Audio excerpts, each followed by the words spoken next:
उस तरह से अपने ख्यालात इज़हार नहीं कर सकते जिस तरह से वो मेजॉरिटी अपने इज़हार करती है। अक़लियत का मतलब तादाद में कम होना होता है, हैसियत में नहीं।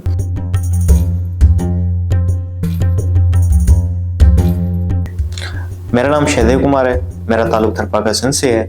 मैं अभी पंजाब यूनिवर्सिटी लाहौर में लॉ कर रहा हूँ और अभी लाहौर में रिहाइश पज़ीर हूँ। अगर थरपाका की बात की जाए तो थरपाका सिंध का एक रेगिस्तानी इलाका है जो एराज़ी के हवाले से सबसे बड़ा ज़िला है और यहाँ पर मोर देन 50% हिंदू कम्युनिटी रहा है। हिंदू कम्युनिटी पाकिस्तान में सबसे ज़्यादा सिंध में पाई जाती है। सबसे जो अहम इशू है वो है फोर्स कन्वर्जन का, क्योंकि यहाँ पर अंडर 18 जो लड़कियां होती हैं उनकी जबरी मज़हब की तब्दीली की जाती है और ये एक इनसिक्योरिटी है जो हिंदू कम्युनिटी को एक बड़े पैमाने पर फेस करनी पड़ रही है। उसके बाद इबादत गाहों की बात की जाए तो आए दिन किसी न किसी इशू के बेसिस पे वहाँ उनकी जो इबादत गाहें हैं, मंदिर वगैरह, उनको तोड़ा जाता है, जो कि इंडिजिनसी तौर पे बहुत पुराने मंदिर हैं यहाँ पे।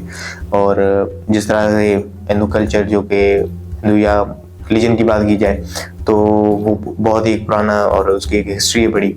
और यहाँ पे जो एक इंडस्ट्रियलाइजेशन की बात की जाए तो उसके बेसिस पे यहाँ पर उनके जो कदीमी मंदिर हैं वो पाए जाते हैं। तो अगर इस तरह के इश्यूज यहाँ पे में आते हैं तो उससे ये होता है कि हमारी इंडस्ट्रियलाइजेशन की एक हिस्ट्री है, जो एक रिच हिस्ट्री है, वो तबाह और बर्बाद हो रही है, जिसके ऊपर किसी का कोई कंसर्न नहीं हो रहा है। जब भी ऐसे वाक़यात होते हैं, फोर्स कन्वर्जन हो या मंदिर वगैरह तोड़ने की बात हो, तो एक इनसिक्योरिटी सी पैदा होती है कि हम यहाँ के इंडिजिनस होने के बावजूद भी हमारे पास कोई राइट्स नहीं है, हमारी जो लाइफ्स हैं उनकी प्रोटेक्शन के लिए कोई भी ऐसी चीज़ें यहाँ पर हमारी सोसाइटी में है ही नहीं, वो टॉलरेंस है ही नहीं यहाँ पे। तो एक ख्याल तो आता है कि सब छोड़ के चला जाए बंदा कहीं बाहर, कम से कम लाइफ की तो एक प्रोटेक्शन हो। लेकिन फिर यही ख्याल आता है कि हम जो 4-5 हज़ार साल से कदीमी जो इंडस्ट्रियलाइजेशन के तौर से यहाँ पे रह रहे हैं, जो इंडिजिनस लोग हैं यहाँ से दरार, अगर वो ही छोड़ के चले जाएंगे तो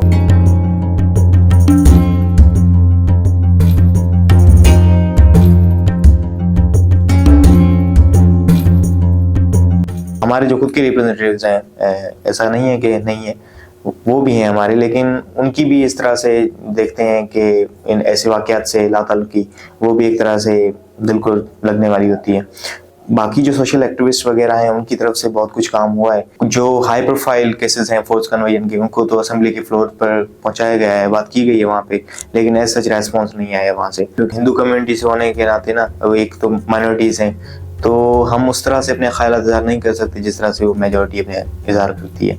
बात करने से पहले सोचना पड़ता है कि इसका इम्पैक्ट क्या आ जाएगा। अच्छा, इससे पहले ये भी सोचना पड़ता है कि आप जिससे बात कर रहे हैं वो किस तरह से ख्याल का बंदा है, क्या वो प्रोग्रेसिव है या रिलीजियसली एक्सट्रीमिस्ट है।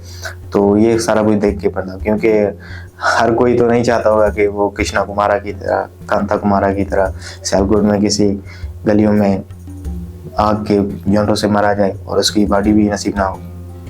जब मैं पंजाब यूनिवर्सिटी में मेरी एडमिशन हुई थी, तो जब मेरा फर्स्ट डे था तो मेरे कॉलेज के जो भी लड़कियां वगैरह थी, दे वर सरप्राइज्ड है और वो वेटिंग में थे कि हमें देखना है कि हिंदू लड़का होता कैसा है। तो मैं तो बाकी सब जैसा ही हूँ। और एक मैं जब अपनी फ़ीस रिफ़ंड करवाने एडमिन ब्लॉक गया हुआ था तो वहाँ पे मैडम थी, उनके जब मैंने अपना नाम बताया तो सरप्राइज थी, वो कह रही हैं आप इंडिया से हैं।